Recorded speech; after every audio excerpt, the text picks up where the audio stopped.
bugünkü mövzumuz sap qurtlar tipi olacaq. İlk öncə sap qurtlar tipində digər qurtlarda da olduğu kimi ilk dəfə nələr əmələ gəlib, gəlin birinci onlara baxaq. Sap qurtlar tipində ilk dəfə cinsi dimorfizm, dodaqlar əmələ gəldi, anal dəliyi əmələ gəldi, qida borusu əmələ gəldi. İlk dəfə olaraq ilk bədən boşluğu yarandı. Arxa bağırsaq yarandı. Bunların hamısı ilk dəfə sap qurtlarda əmələ gəlibdir və qeyd edim ki, bunlarda sinir düyünləri yoxdur. Bu dediyim məlumatları hamısını qeyd edərsiniz. Ümumi gəlin görək sap qurtlar tipində burada sırf tipə aid hansı xüsusiyyətlər yazılıb. Gəlin baxaq, onları da mütləq bilmək lazımdır. Sap qurtların bədəni ön və arxadan sivridir. Şəkildə elə insan askaridini qoyublar. Ona baxsanız həqiqətən görərsiniz ki, uzunsov bədənə malikdir, boğumsuzdular. Parazit olduqları üçün qan damar və tənəffüs sistemləri yoxdur. Bayaq qeyd elədim, arxa bağırsaq anal dəliyi ilk dəfə yaranıbdır. Bir də bunların dəri əzələ hissəsində yalnız və yalnız uzun əzələlər vardır.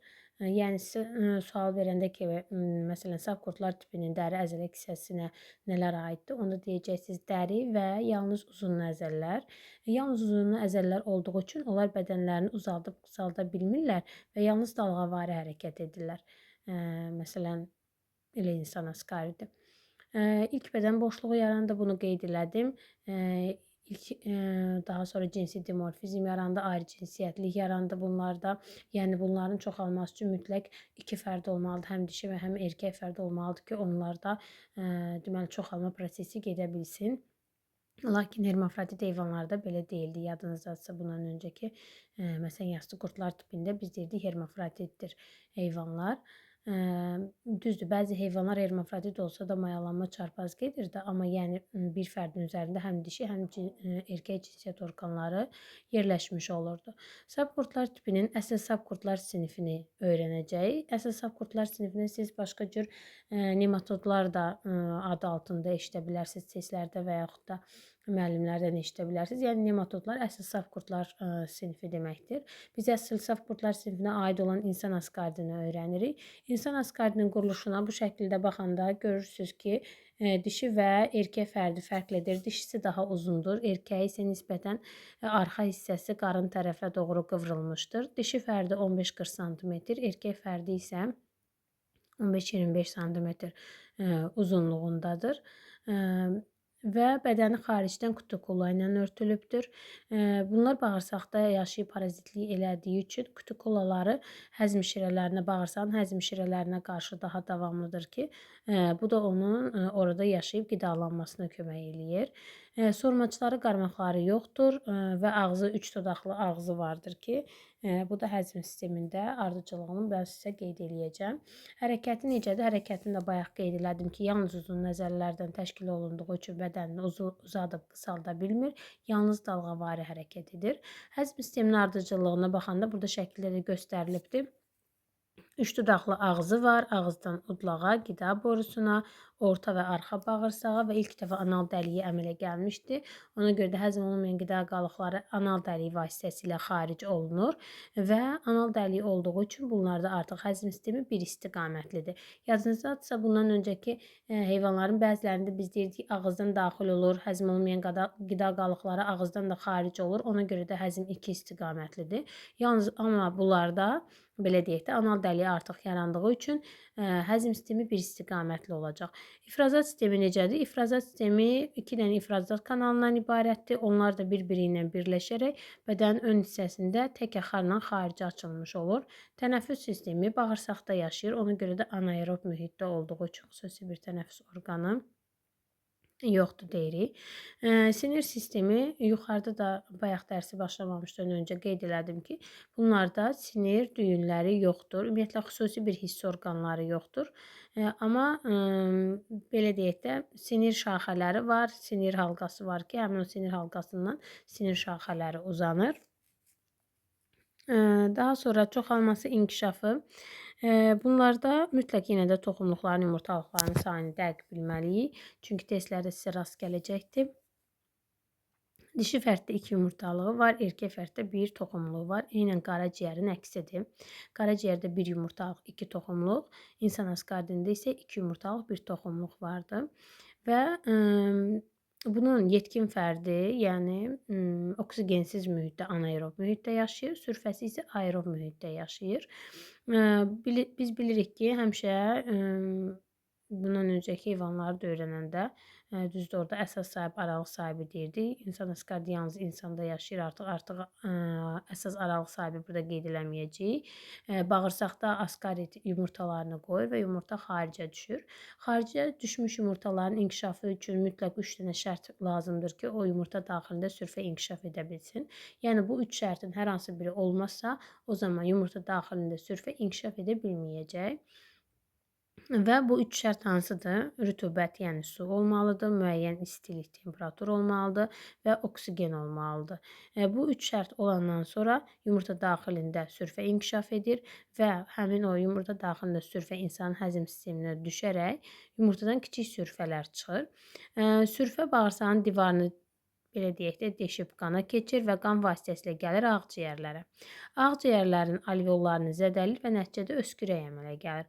Öskürək nəticəsində həmin o sürfə yenidən ağza qayıdır və ağza qayıtdıqdan sonra yenidən insan onu təkrar udur və gəlir bağırsağa. Bağırsaqda artıq yetkin fərdə çevrilir və insanda askaridoz xəstəliyini əmələ gətirir. Əslində askarit o qədər də çətin deyil. Sadəcə bir dəfə başa düşüb, oxuyub öyrənəndən sonra testləri rahatlıqla işləmək olur. Digər nümayəndələrindən biz ankilostoma əyri baş qurdu və uşaq bez quyruğunu öyrənirik. Ankilostoma əyri baş qurd deməli bu insanda 12 barmaq bağırsaqda yaşayır və qanla qidalanır. Sürfəsi isə insana həm ağız vasitəsilə, həm də ki, dəri vasitəsilə yoluxa bilir. Yenə də xəstəlikləri bilməliyik. Ankilostomus xəstəliyini yaradır. İnsan askaridi askaridoz xəstəliyini yaratdı. Ankilostomus xəstəliyini yaratdı. Uşaq biz quyruğunu deyəcəm indi. O isə enterobioz xəstəliyini törədəcək. Uşaq biz quyruğu bəs inkişaf sikli necədir? Uşaqların yoğun bağırsağında yaşayır və həmin bu uşaq biz quyruğunun dişi fərdi bağırsaqdan çıxaraq anus kənarına yumurtalarını yapışdırır və həmin yerdə qaşınmalar əmələ gəlir və uşaq da qaşınmanı hiss eləyəndə deməli burada olan yumurtalar qaşıyır həmin nahiyəni və yumurtalar dırnaqların altına dolur və təbii ki, belə deyək də, həmin uşaq əlini ağzına apardıqda yumurtalarını udmuş olur və əgər yumurtalar təkrar udulmursa, bu zaman, yəni təkrar yoluxma baş vermirsə, bunun ömrü 1 ay olur. Və 1 aydan sonra yoluxma baş verməzsə, müalicəsiz də keçib gedir. Yox, təkrar yoluxma baş verirsə, bu zaman artıq uşaq enterobioz xəstəliyinə tutulmuş olur. Parazit qurdlarla yoluxma. Ümumiyyətlə, Helmin sözünün mənası qurd deməkdir. Bunu mütləq bilin, çünki testlərdə özünüz bilirsiniz, mütləq bir dənə tərcümələrdən sizə düşür. Biz parazit qurdları əsasən yassı və saf qurdlar tipinə aid olan nümayəndələrdə öyrəndik və bunlar müxtəlif xəstəliklər törətdi ki, bunları da helmintozlar adlandı. Və helmintozu da, bu helmintləri də öyrənən Hippokrat olmuşdu. Elə baş hərfləri eyni olduğu üçün bəlkə yadınızda saxlamaq daha rahat olar. Və 250-dən çox helmint növü vardı. Bunlar isə məsələn hər hansı bir uşaqda qurdun diaqnozunu qoymaq üçün əvvəlcə onda hansı əlamətlərin olduğu təbii ki, soruşulur. Və əgər bu əlamətlər varsa və yaxud da yoxdursa, yenə də şübhələnirsə, analiz vermək lazımdır. Bu əlamətlər hansılardır? Məsələn, ishaldır, qəbizlikdir, köpmədir, bağırsaq sancılarıdır, oynaqlarda, əzəllərdə ağrılardır, anemiya, yəni qan azlığıdır, allergiya da ola bilər. Bu orqanizmdən təbii ki, asılıdır. Müxtəlif orqanizmdə müxtəlif əlamətlər baş verir. Əsəbilik, yuxunun pozulması, yatarkən dişlərin qıcaması, ürək bulanma, qusma, ağızdan suyun axması və s. əlamətlər çox ola bilər. Yenə də deyirəm, müəyyən qurdlarda müəyyən əlamətlər olur, orqanizmdən də asılı olur. Ona görə də mütləq dəqiqləşdirmək üçün analiz verməyimiz deməli mütləqdir. Daha sonra deməli burada tam düşməyibdir. Yəqin ki, sizin kitabınızda olacaq bu hissə, hansı ki, inkişaf dövr və yayılma formalarından aydın düşüb. Aslı olaraq helmintlər 3 qrupa bölünəcək. Əlaqə təmas helmintləri, geohelmintlər və biohelmintlər. Əlaqə təmas helmintləri biz bayaqları əslində qeyd elədik. Uşaq biz quyruğunu, hansı ki, o dedik həm dəri və ağız vasitəsilə yoluxa bilər. Geohelmintlər, geo yer deməkdir. Bunu belə yadınızda saxlayın. Geohelmintlər aralı sahibi olmadan birbaşa inkişaf dövrü ilə əlaqəli olan qurdlardır ki, biz də burada insan asqardını öyrəndik. Bugünkü dərsimizdə ankilostomanı öyrəndik. Biohelmintlər isə iki sahibi olanlardır. Yəni sahib dəyişməklə inkişaf siklini tamamlayan qurdlardır. Biz buna öküz soliterini misal göstərə bilərik və qaraciyər sorucusunu misal göstərə bilərik.